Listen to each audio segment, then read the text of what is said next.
जो अंतरात्मा की शक्ति है वो ढक चुकी है। उस शक्ति को जागृत करना, साधना का मतलब है अपनी शक्ति को जागृत करना। आप महान शक्तिवान हैं, भगवान के अंश हैं, चैतन्य सत्ता हैं। आप में संपूर्ण शक्तियां विराजमान हैं, जो जितनी जागृत कर ले। अब वो विषयों में, जो भोगों में रत है, वो अपनी शक्तियों को भूल करके भोगों में शक्तिहीनता का अनुभव कर रहा है उसमें भी शक्ति, पर वो भोगों की आसक्ति के कारण शक्तिहीनता का अनुभव कर रहा है। इसीलिए श्रीपाद कह रहे हैं कि हमें ऐसे भोगी पुरुषों से नहीं मिलना, ऐसे पापी जनों का संभाषण मिलना जुलना नहीं, पर भगवत भाव उनमें भी रखना है, मिलना नहीं है। क्षुधा देह त्यागो वर्मी गृहस्थैर नहीं मिला, मैं ऐसे गृहस्थों से मिलूंगा ही नहीं जो भगवान की चर्चा, जिनको सुहाई नहीं देती, जो नाम जप नहीं करते, जो पापाचरण करते हैं, उनके द्वारा दिया हुआ थोड़ा भी अन्न हमारी बुद्धि को भ्रष्ट करके भगवत विमुख कर देगा, पक्की बात। विरक्त हो करके यदि जो गुरु मंत्र नहीं लिए पापाचरण करता है, अधर्मी है, ऐसे का प्रतिग्रह लिया जाए तो बुद्धि भ्रष्ट हो जाती है। और जो भगवत आश्रित रहते हैं तो भगवान ऐसे जनों को सामने आने ही नहीं देते। उनके द्वारा निर्धारित वही आपका भरण पोषण होगा जो आपकी बुद्धि को मंगल प्रदान करे, क्योंकि योगक्षेमम वहाम्य हम, उसके योगक्षेम का वाहन भगवान करते, उसको चिंतन नहीं करना पड़ता कि कौन अशुद्ध है कौन शुद्ध है। आएगा ही नहीं अशुद्ध आएगा ही नहीं, क्योंकि भगवद आश्रित है। योगक्षेमम वहाम्यम श्री भगवान कर रहे। मैं पिश्रेय प्राप्त न युवती समीपम क्षण में, एक क्षण भी एकांत में विपरीत शरीर जहां से हमारा काम भाव प्रकट होता है, उसको आपस में एक मिनट भी एकांत में समय नहीं देना चाहिए। अगर देगा तो भ्रष्ट हो जाएगा। तस्मात् शास्त्रम प्रमाणम, ये शास्त्र प्रमाणित है। कादर की कोठरी में कैसो भी सयान हो जाए, दाग लागी है, पै लागी है, पै लागी है। बहुत सावधान। जिनको सेवा दी गई है कि आप समाज सेवा कीजिए, तो उनको भागवतिक बल भी दिया जाता है, केवल सेवा ही नहीं दी जाती। उनकी निर्विकारता उनके इष्ट और गुरु के बल से सुरक्षित होती है। देखो, अगर नाटक करोगे तो माया तुम्हारे सामने नाटक फैला देगी, नहीं निकल पाओगे। सच्चाई से चलोगे तो माया माँ है और कोई दूसरी वस्तु नहीं है। वो माँ की तरह दुलार करके आपको भगवान के चरणों में पहुंचा देगी। ये सब माया ही है। ये माइक माया है, आवाज माया है, ये शरीर माया है, ये जो भी आप देख रहे हैं, गो गोचर जहां लघु मनुजाई सो सब माया जानो भाई, ये माया आपकी मुक्त अवस्था को पहुंचाने के लिए है। अगर आप माया को भोक्ता भाव से देख लेंगे तो आप पतित हो जाएंगे। वो माँ है। श्री भगवान के आश्रित जो भक्तजन होते हैं वो शास्त्र आज्ञा का पालन करते। एक क्षण भी शास्त्र आज्ञा की अवहेलना प्रमाद में की तो फंस जाओगे। वो तो भगवान कृपालु हैं, कृपा करके फिर उसको रास्ता देते, नहीं तो माया रास्ता बंद ही कर देती है, आगे चलने का रास्ता नहीं रह जाता परमार्थ का। तो कह रहे एक क्षण भी शास्त्र विरुद्ध आचरण के लिए किसी को समय मत दो। कोई तुम्हारा मित्र नहीं है, परमार्थ के सब विरुद्ध है। एक संसार प्रकृति विरुद्ध करे तो का कीजिए, वो आगे के दाझे गए भज पानी में आग लगे तो का कीजिए। एक संसार दुष्ट की संगति ताहू में तुम पुष्ट करावो। क्या भगवत आश्रित हो करके आप अगर मनमानी आचरण शास्त्र विरुद्ध करते हैं तो आपका मंगल हो सकता है? शास्त्र विरुद्ध आचरण करने वाले का कभी मंगल नहीं होता, इसलिए सावधान। देखो, श्रीधाम वृंदावन वास करने वालों को हमने कई बार सत्संग में प्रणाम किया है कि आप रिक्शा चलाते हैं, आप छोटी मोटी दुकान रखते हैं, आप पोछा लगाते हैं यहाँ ब्रजवासियों के घरों में, और आप किसी भी तरह अपने जीवन, तो हम आपको प्रणाम करते हैं। क्यों आप निश्चल और निष्कपट होकर के भगवत धाम का वास करके वृंदावन की प्राप्ति के लिए आप ऐसा कष्ट सहकर कर रहे हैं। लेकिन इसमें छल कपट नहीं, इसमें तिलक कंठी और वेश का दुरुपयोग नहीं। इष्ट और गुरु को गाली पड़ेगी, तुम्हारे सब पुण्य नष्ट हो जाएंगे। सात्विक वेशभूषा का हमने आदेश किया है कि आप अपने घर में पैंट शर्ट पहन सकते हैं। सात्विक वेशभूषा का आप सम्मान करें। आपके द्वारा कोई वार्ता, कोई चेष्टा, कोई ऐसी करनी हो जाए तो आपके इष्ट और गुरु को गाली मिलेगी। आप इस पर सावधान रहें। आपके इष्ट और गुरु आपका हित कर रहे हैं, आपका हित नहीं। वनवास कर रहे हो, आप वनवासी वेशभूषा में रह सकते हैं। आप वनवास वृंदावन में आप सेवा कर रहे हैं, आप कर सकते हैं। आपके गले में पड़ी होगी गुरु की लॉकेट, आपके मस्तक पर श्री जी का चरण चिन्ह, आप कंठी धारण किए हुए हैं, तो आपको शांत, सौम्य, गंभीर, प्रिय बर्ताव करना है। अशांत और निगेटिव व्यवहार करने वाले पर भी आपको शांत और सकारात्मक भाव, कोई बात नहीं, आप जा सकते हैं। वो फिर नाराज हो रहा है, फिर हम हाथ जोड़ रहे हैं। हमें मार पीट, गाली गलौज, छल कपट नहीं करना। और जो यहां आसपास दुकान रखे हुए हैं उनसे हमारी प्रार्थना है, राधा केली कुंज से आपका कोई संपर्क है नहीं, आप दुरुपयोग मत कीजिए वेश का, आप इस स्थान का दुरुपयोग मत कीजिए, नहीं तो आपका वृंदावन वास छूट जाएगा और ऐसी समस्याओं में फंस जाओगे, निकलना मुश्किल हो जाएगा। हमारा संकेत समझ लीजिए, किसी से कोई संपर्क नहीं, सब अपनी अपनी दुकानें लगाए हुए हो।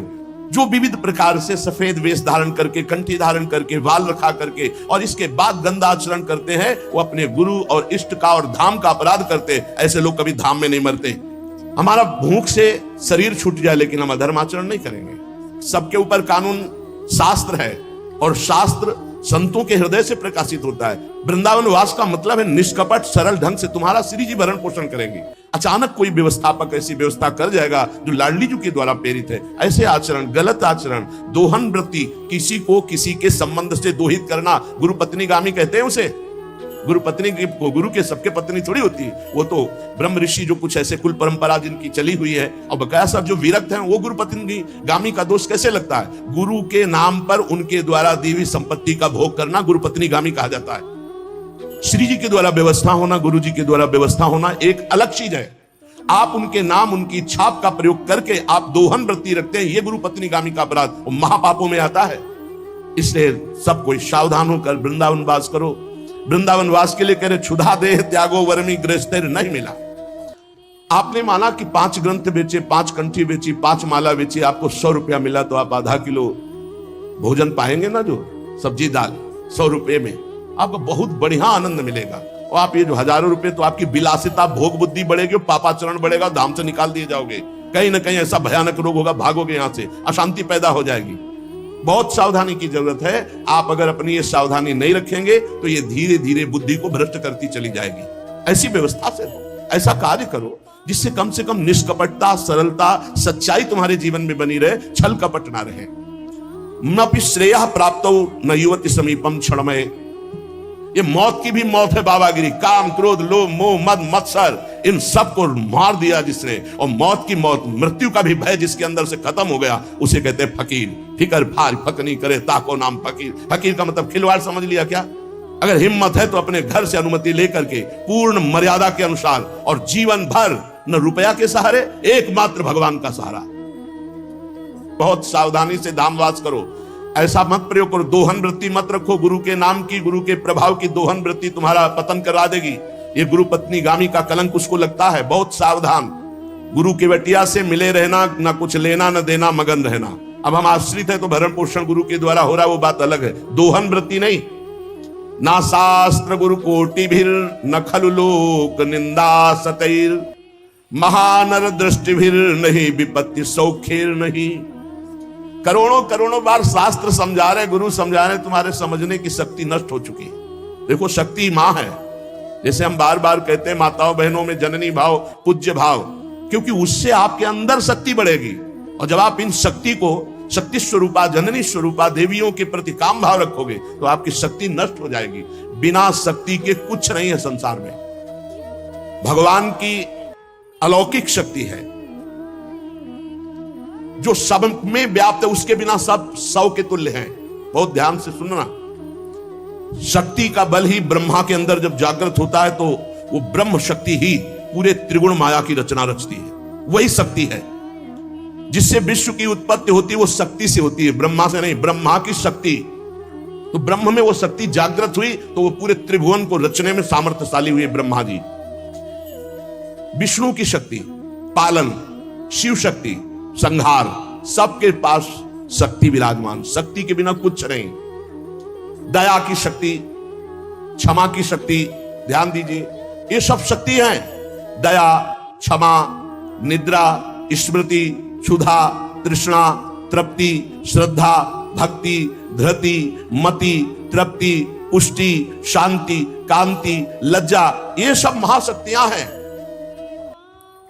यही गोलोक में श्री राधा, साकेत में श्री सीता, क्षीरोद सागर में लक्ष्मी, यही भगवान शिव के वाम भाग में आद्या शक्ति, दुर्गति नाशिनी दुर्गा, यही वाणी की शक्ति, यही विद्या की शक्ति, यही सरस्वती, यही सावित्री, यही गायत्री, यही सूर्य की प्रकाश शक्ति, यही पूर्ण चंद्र की सुधा वर्षणी शोभा शक्ति, अग्नि में दाहिका शक्ति, वायु की वहन शक्ति, जल की शीतलता तृप्तिदायक शक्ति, धरा की धारण शक्ति, पृथ्वी की धारण शक्ति और प्रसूति शक्ति, तपस्वियों की तप शक्ति, ब्रह्मचारियों की ब्रह्मचर्य शक्ति, गृहस्थों की सर्वाश्रय शक्ति, वानप्रस्थों की संयमशीलता शक्ति, सन्यासियों की त्याग शक्ति, महापुरुषों की महत्ता शक्ति, मुक्त पुरुषों की मुक्ति शक्ति, ये सब शक्ति है। शूरवीरों की बल शक्ति, माता पिता में वात्सल्य शक्ति, गुरु में गुरुता शक्ति, पुत्र में शिष्य में गुरु भजन भक्ति रूपी शक्ति, साधुओं की साधुता रूपी शक्ति, चतुरों की चातुरी रूपी शक्ति और माया की मायावी विभूतियां शक्ति, ये सब एक ही परम शक्ति अनंत रूपों में फैली हुई है। वाग्मियों की वाक शक्ति, न्यायी नरेशों की प्रजा पालन शक्ति, प्रजा की राजभक्ति शक्ति, सदाचारियों की दैवी संपदा रूपी शक्ति, मुमुक्षुओं की षट संपत्ति, धनवानों की अर्थ संपत्ति शक्ति, ये सब शक्ति है। हजारों शक्ति रूप धारण करके चराचर जगत को, ज्ञानियों की ज्ञान शक्ति, प्रेमियों की प्रेम शक्ति, वैराग्यवान की विराग शक्ति, भक्तों की भक्ति शक्ति, यही राज्य लक्ष्मी शक्ति, सौभाग्य लक्ष्मी शक्ति, शोभा लक्ष्मी संपत्ति, यही सब कुछ, यही परमात्मा शक्ति जब जागृत होती है तो त्याग, वैराग्य, तपस्या, काम क्रोध पर विजय और मोक्ष और परम पद और प्रेम, जो चाहे प्रेम शक्ति भी है। इस शक्ति को जागृत करना है। इसीलिए कह रहे तुम्हें शास्त्र 100 बार समझा रहे, गुरु हजार बार समझा रहे, तुम्हारी समझ में नहीं आ रहा क्योंकि तुमने अपनी शक्ति का नाश कर दिया है। इसी मंत्र से शक्ति जागृत होती है, नाम जप से शक्ति जागृत होती है। ये महाशक्ति जब जागृत होती है तो पूर्ण ज्ञान उसके अंदर जागृत हो जाता। ज्ञान शक्ति जब आराधना की जाती है तो ज्ञान शक्ति, वैराग्य शक्ति, भक्ति रूपी शक्ति, प्रेम शक्ति, ये शक्ति ही है, सब रूपों में जागृत होती है। आज तक बिना इस शक्ति को जागृत किए कोई कहीं भी सफल नहीं हुआ। बड़े बड़े शक्तिवान महात्मा हैं जो शिव, गणेश, राम या हरि इनकी आराधना करते हैं तो सारा कार्य तो शक्ति से ही होता है। हरि अपनी शक्ति से जीव का कल्याण करते हैं, हरि अपनी शक्ति से सहयोग करते हैं, सारा कार्य शक्ति से होता है। वही शक्ति जब रूप धारण करती तो अभी आपको नाम सुनाए, वही विद्या, वही कला, वही लक्ष्मी, वही काली, वही तारा, वही षोडशी, वही अंबा, वही जगदम्बा, वही शक्ति है, वही तुम में विराजमान है। जो उपासक इस शक्ति का गलत भाव से दर्शन करता है वही प्रगट स्त्रियों के रूप में विराजमान है, वही हमारे अंदर हर शक्ति के रूप में विराज, सब शक्ति छीन हो जाती है। व्यभिचारी पुरुष किसी भी शक्ति को धारण नहीं कर सकता। इसलिए शास्त्र आदेश करता है एक क्षण भी कभी दूषित भाव किसी माता बहन के प्रति मत करो। गृहस्थी में हो तो तुम्हारा जो पाणी ग्रहण संस्कार हुआ है बस उतने में केवल सीमित रहो, धर्म की ये रेखा है उसको पार मत करना। जब बुद्धि भ्रष्ट हो जाती है तो वो तामसिक पूजा प्रारंभ करता है, तामसिक आचार करता है जो सीधे नरक ले जाने वाला है। ये तामसिक आराधना करने वाला तामसिक वस्तुओं के द्वारा जब सेवा करता सोचता है कि मैं बहुत बड़ी उपासना कर रहा हूं। मांस अर्पित करना, मदिरा अर्पित करना, इन गंदी वस्तुओं का, तामसिक वस्तुओं का जगत जननी से, शक्ति से कोई संबंध नहीं है। जहां यह बात आती है शक्ति जागृत सबको करना पड़ता है, मंत्र में शक्ति ही विराजमान है। तो शास्त्रों का रहस्य है, शास्त्र आदेश करते हैं कि पशु बलि देनी चाहिए। तो यहां पशु कौन है? जो इंद्रियों में पशुता है और जो जनेंद्री में पशुता है, इस पशुता की बलि देने की बात कही गई है। जिह्वा का मुख्य कार्य है पवित्र भोजन करना, पर जो अपनी शक्ति को खोकर मनमानी भोजन करते हैं, जनेंद्री का कार्य है मैथुन करना। जो एक सीमा में न रहकर मनमानी व्यभिचार करते हैं, तंत्र शास्त्र कहता है इसकी बलि, ये पशुता है, इस पशुता की बलि दो कि आज से मैं नियम लेता हूं हे जगदम्बा आपके सामने सात्विक आहार करूंगा, कभी असत आहार नहीं करूंगा। आज से मैं गृहस्थ हूं तो अपनी पत्नी से केवल धर्मानुसार संतान उत्पन्न करने के लिए, अन्यथा मैं आजीवन संयम से रहूंगा। ये बलि देने की बात कही गई है। जो काम की लिप्सा है उसका नाश करो। जो स्वाद की, ये दो इंद्रियां बड़ी प्रबल हैं, जनेंद्री और रसेंद्री। परमार्थ में चलने वाले को अपनी दैवी संपदा जागृत करने के लिए इन दो की बलि देना ही पड़ेगा, जबान के स्वाद की और जनेंद्री के भोग की। इस पशु बलि के अतिरिक्त पराशक्ति को कहीं भी ऐसा नहीं लिखा कि अन्य पशुओं की बलि चढ़ाई जाए। जिह्वा पशु की बलि चढ़ाओ, मतलब जिह्वा काटना नहीं है, जिह्वा की रसेंद्री में सात्विक भोग केवल ले जाना है, रजोगुणी तमोगुणी भोजन नहीं पाना है। और ये जो अज्ञानी जन नहीं जानते हैं, ये भोले भाले पशुओं की बलि करते हैं और सोचते हैं कि मां प्रसन्न हो जाएगी, शक्ति जागृत हो जाएगी। और जो जनेंद्री को संयम में रखता है, समस्त चराचर जगत की जितनी भी स्त्रियां हैं सबको जगदम्बा का स्वरूप मानता है, भगवती की शक्ति उसके अंदर जागृत हो जाती है। विद्या समस्ता तव देवी भेदा स्त्रिया समस्ता सकला जगत्सु, जितनी विद्याएं भेद से सब हे जगदम्बा आप ही हैं, और जितनी माताएं हैं वो सब छोटी बड़ी सब हे जगदम्बा आप ही हैं। जो गृहस्थाश्रम का व्रत धारण किए हुए पितृ ऋण से मुक्त होने के लिए केवल संतान उत्पत्ति के लिए अपनी पत्नी से सहवास करते हैं और निरंतर भगवत भजन करते हुए संयम से चलते हैं, उनको भी ब्रह्मचारी ही कहते हैं, उपासक ही कहते हैं। अन्यथा जगन माता की तरफ यदि काम दृष्टि से देखा तो वो संहार शक्ति भी है, तुम्हारे अंदर की साधना दैवी संपदा सबका नाश हो जाएगा। किसी भी माता बहन की तरफ काम दे, वो तुम्हारी भोग्य वस्तु नहीं है। अगर असावधानी की तो आपके आंतरिक शक्तियां आपको छोड़ देंगी, फिर आप पतित हो जाएंगे। ये मोक्षदायिनी शक्ति है यदि सही भाव से चला जाए। उपासक इस मार्ग में, भगवत मार्ग में बलिदान जरूर देना होता है, बलि देनी ही होती है। बहुत सावधानी से सुनना, यहां अपने भोग वासना की बलि देनी होती है। जो भोगों में फंसा हुआ है उस वृत्ति की बलि देनी होती है। ये मां के नाम पर मां की ही संतान और उसका गला काट करके, ऐसी बलिदान की कहीं शास्त्रों में आज्ञा नहीं की गई। मां को हर संतान अपनी उतनी ही प्यारी होती, चाहे वो मूर्ख क्यों ना हो। तो जगन माता जगदम्बा दिव्य शक्ति, इनके बिना तो कुछ है ही नहीं। त्याग शक्ति, वैराग्य शक्ति, ज्ञान शक्ति, भक्ति शक्ति, प्रेम शक्ति, यही सब स्वरूपों में प्रकाशित है। जो मूर्ख मां के प्यारे बच्चे की मां के सामने बलि चढ़ाता है, मां उसके धन जन बुद्धि बल ऐश्वर्य सत्ता इस सब का नाश कर देती है। ध्यान देना, ये जो मुर्गा मुर्गी बकरा बकरी माता के सामने चढ़ाते हैं कि हम मां प्रसन्न हो जाएगी।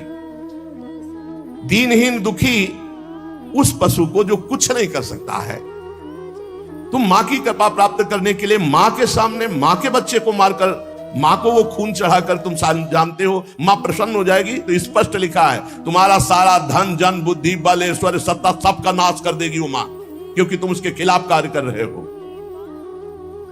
मां कब प्रसन्न होगी? जब तुम अपने धन बल से, बुद्धि बल से, शरीर बल से दूसरों को सुख पहुंचाओगे, क्योंकि दूसरे सब मां की संतान है। मां तुम्हें गोद में बैठा लेगी जब मां की आज्ञा के अनुसार चलोगे, और वही सब शक्तियों की स्वामिनी है, वो तुम्हारे अंदर शक्ति जागृत कर देगी। बलिदान करना है, निश्चित शास्त्रों में आज्ञा है बलि की, बलि चढ़ाना है, लेकिन काम की बलि चढ़ाना है, क्रोध की बलि चढ़ाना है, लोभ की बलि चढ़ाना है, असत्य की बलि, इंद्रिय विषय विलासिता इसकी बलि चढ़ाना है। तुम मां से प्रार्थना करो तुम्हारी बुद्धि शुद्ध हो जाए, मां की चरण रज से तुम्हारे अंदर आसुरी भाव उसकी बलि चढ़ जाए।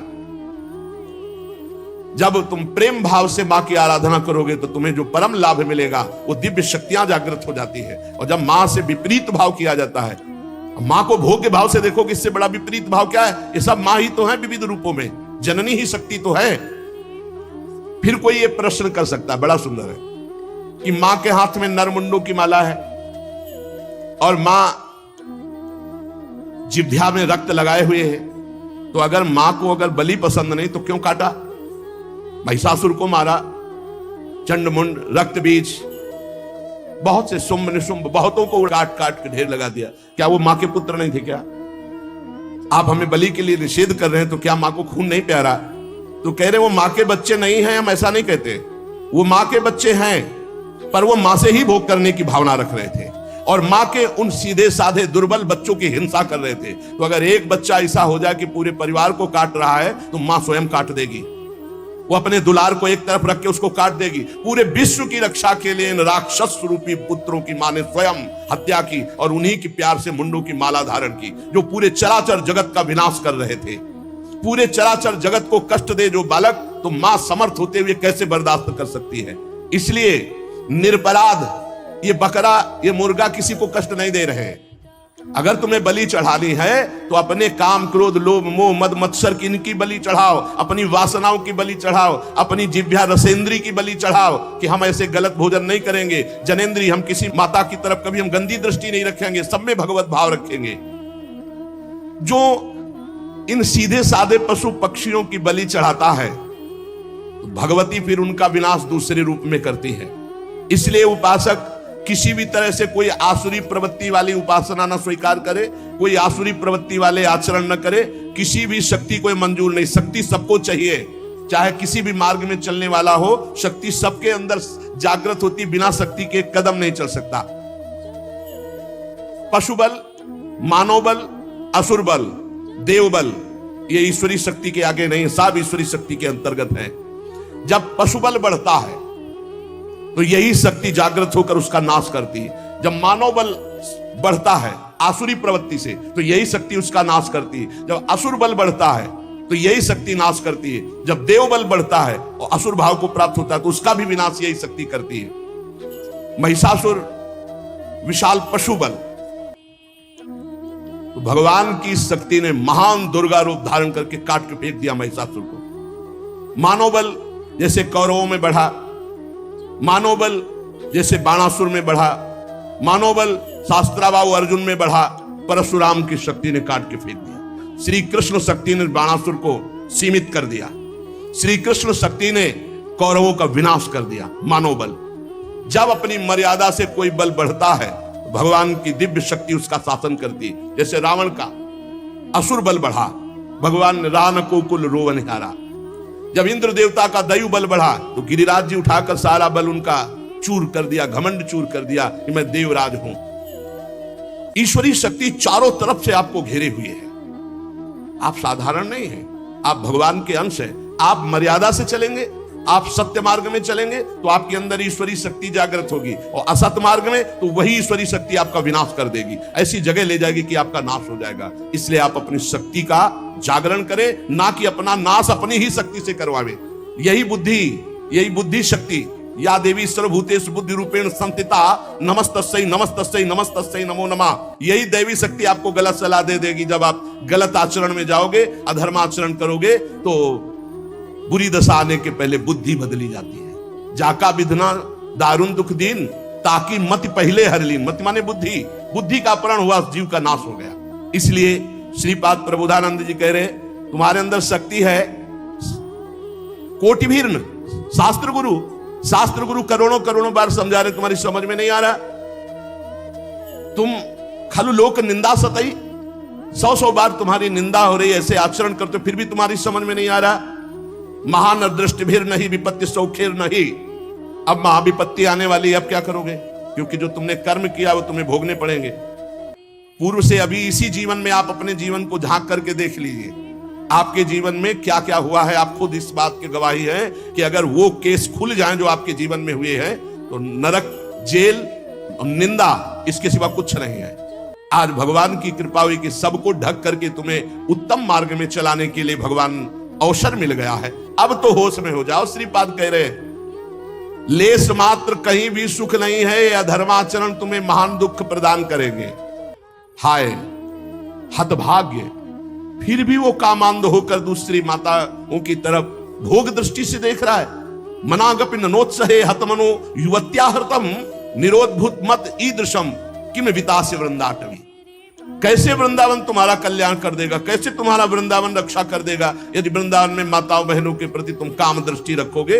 हाय हाय, हजारों बार करोड़ों बार गुरु समझा रहे, शास्त्र समझा रहे, फिर भी तेरी समझ में नहीं आ रहा। और मैं स्वयं कह रहा हूं कि लेस मात्र सुख इसमें नहीं। श्रीपाद कह रहे, मैं स्वयं कह रहा हूं कि लेस मात्र इसमें सुख नहीं, फिर भी तू माताओं बहनों की तरफ काम दृष्टि, दोस्त दृष्टि, भोग दृष्टि रख रहा है। कैसे तुम्हें वृंदावन रक्षा करेगा, कैसे तुम्हारे वृंदावन हृदय में प्रेम प्रकाशित करेगा, जब बार बार